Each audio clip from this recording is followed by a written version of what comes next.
সাথে লালমনিরহাট জেলা গোয়েন্দা শাখার একটি আভিযানিক দল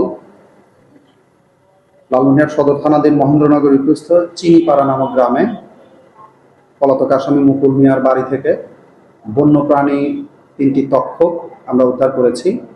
আমরা গোপন সংবাদের ভিত্তিতে জানতে পারি যে এক শ্রেণী প্রতারক চক্র এই তক্ষক বন থেকে সংগ্রহ করে আমাদের জেলার মাধ্যমে আমাদের জেলায় রেখে তারা পাচার করবে, এরকম একটি তথ্যের ভিত্তিতে আমরা অভিযান পরিচালনা করি এবং তাৎক্ষণিকভাবে আমরা পলাতক আসামি মুকুল মিয়ার বাড়িতে এই তক্ষক 3টি উদ্ধার করি বা পেয়ে তার বসতবাড়ি থেকে আমরা উদ্ধার করি।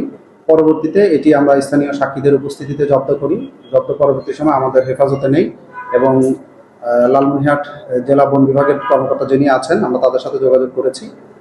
তাদের মাধ্যমে আমরা এটি হস্তান্তর করব এবং ওয়াইল্ড লাইফের যারা আছে তাদের সাথে আমরা যোগাযোগ করেছি। উভয়ের উপস্থিতিতে আমরা বিষয়টি হস্তান্তর করব এই তক্ষক প্রাণীটি। আপনারা জানেন বন সংরক্ষণ আইনে বা এটি একটি বন্য প্রাণী যা খাঁচায় বন্দি করে রাখাটা একটা অপরাধ এবং এটির জন্য একটি শাস্তির বিধান রয়েছে।